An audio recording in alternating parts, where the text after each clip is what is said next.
Welcome to the 28th session in module 2 of the course Signals and Systems. We will now take a few examples of the calculation of the Fourier transform and then build upon the properties as we had promised to do. So, let us take one of the most traditional functions. Let us begin with what is called the rectangular pulse. We will make the pulse symmetric. Height a going from minus t by 2 to plus t by 2 on the time axis. We call this function h of t or x of t, whatever you like. We find its Fourier transform. So, the Fourier transform capital H of omega is going to be given by integral from minus to plus infinity h t e raised to the power minus j omega t dt. And that is the same as minus infinity to plus infinity. Well, 1 or a rather for minus t by 2 to plus t by 2, 0 else. So, this is the function multiplied by e raised to the power minus j omega t dt, and that is essentially integral from minus capital T by 2 to plus t by 2 a e raised to the power minus j omega t dt, a very easy integral to evaluate. So, you have a e raised to the power minus j omega t by 2 minus e raised to the power j omega t by 2 divided by minus j omega, and we could multiply and divide by t by 2. So, let us simplify this. So, you have 2j sine, you can look at the numerator. Numerator essentially is 2j times sine omega t by 2 divided by j omega t, and now the 2 can be brought down. So, we have a t and the j can go away, sine omega t by 2 divided by omega t by 2, and this is a very special function. We can rewrite it as in the following way: a t sine 2 pi f t by 2 divided by 2 pi f t by 2, where omega is essentially 2 pi f. So, f here corresponds to the cycles per second frequency, and this is of course the angular frequency, as you know, capital omega. So, the expression that we have here is a t sine pi, we will take pi outside, pi gamma, let us say pi gamma divided by pi gamma, where gamma is f t. Now, this function sine pi gamma by pi gamma is called the sinc function. The sinc function is an oft repeated and oft used function in the context of signals and systems. It would be a good idea for you to get very familiar with this function, understand it very well.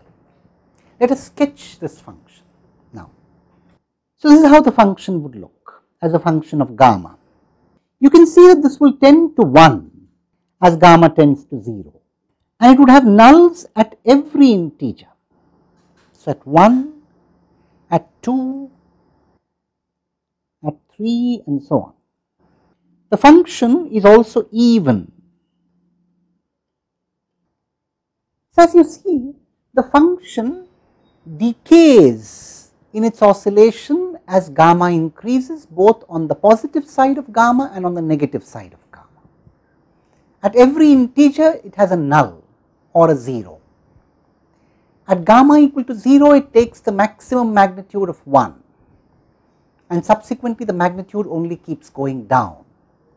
I mean the magnitude as in the magnitude of oscillation and also the maximum value is never reached again, the maximum value of 1 is never reached again. So, you could call it a kind of damped oscillation, but damped in the sense of 1 by gamma, it is damped as the reciprocal of gamma, a somewhat slow damping as we understand in signals and systems. We are more used to what we call exponential damping. Natural circuits, when they have damped responses, produce exponential damping. This one is kind of slow compared to exponential damping. Anyway, it is a damped sinusoid of some kind. So, let us summarize the properties of this function. Let me in fact mark them right here. Even function, damped sinusoid, and nulls at the integers. These are the three things that we need to remember. And therefore, we could now draw the Fourier transform of the rectangular pulse. Let us draw the rectangular pulse and its Fourier transform together. We must draw the Fourier transform as a function of f.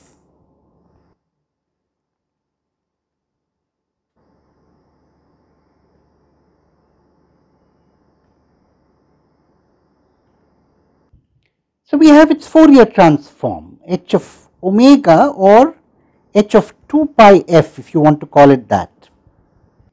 Now, let us make a few observations about this. See, the first thing is that the function is limited in terms of its occupancy of the time axis. It goes only from minus t by 2 to plus t by 2. On the other hand, the Fourier transform in principle lasts all over the frequency axis. Now, this is a function which is oft discussed and oft quoted to illustrate that because you want to make the function vanish all over the time axis outside a certain finite interval, you have to bring together frequencies of all magnitudes and signs except for a few nulls.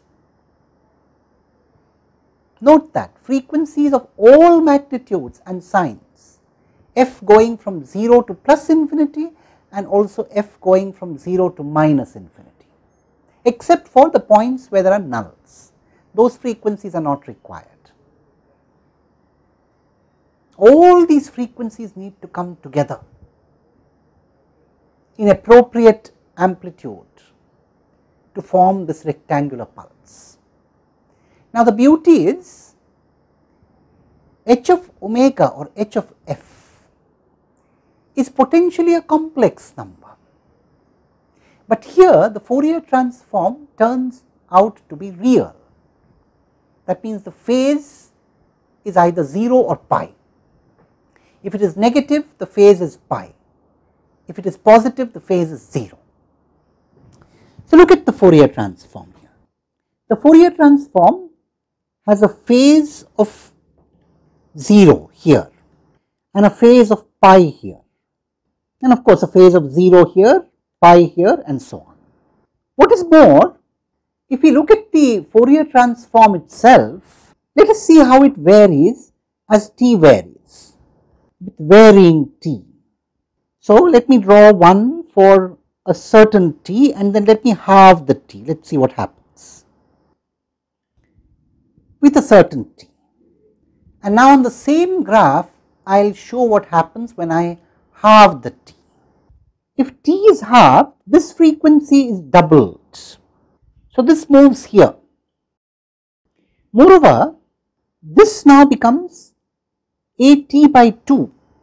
So, in fact, this will also be brought down. So, let me correct it and draw the correct plot in a dotted form. Let us not be too fussy about the drawing, it is just indicative. So, what happens when we halve t? The nulls are doubly spaced and the central amplitude is halved. Of course, you can similarly see what happens when we double. if we double t, the nulls will be half space. So, now you will have nulls at 1 by 2t and so on, so you will have twice the number of nulls in the same interval. And of course, the central height will also double. Now, you can see there is some intuitive logic in all this. Let us look at this curve once again here. You see, take the black curve and the red curve here. In the black curve, let me mark or identify or kind of emphasize what I call the main lobe. Let me emphasize that main lobe. And let me emphasize the same main lobe when t is halved. You notice that when the t is halved, when we halve the value of t, the main lobe width is doubled and the main lobe height is halved. So, in some sense there is a conservation of area, if you might want to call it that loosely. Let us not be too fussy, let us not be too strict on our interpretation. But it essentially says that the main lobe tries to conserve area in some sense, and this is also true of the side lobes. Let me point out the side lobes to you. So, the other lobes that you see here, for example, this one is a side lobe here. Let me mark it. This is a black side lobe, and correspondingly you have red side lobes too. So, you notice something interesting. As you change t, there is a tendency for these lobes, the main lobe and the side lobes, to conserve their areas in a loose asymptotic sense. What is interesting and important is that when you stretch the pulse in time, that means doubling t for example, the Fourier transform is compressed, and when you compress the pulse in time, halving t, you stretch the Fourier transform. This is a very important property of the Fourier transform. Now, that is also kind of intuitive. We will see more properties of the Fourier transform as we go to the next session.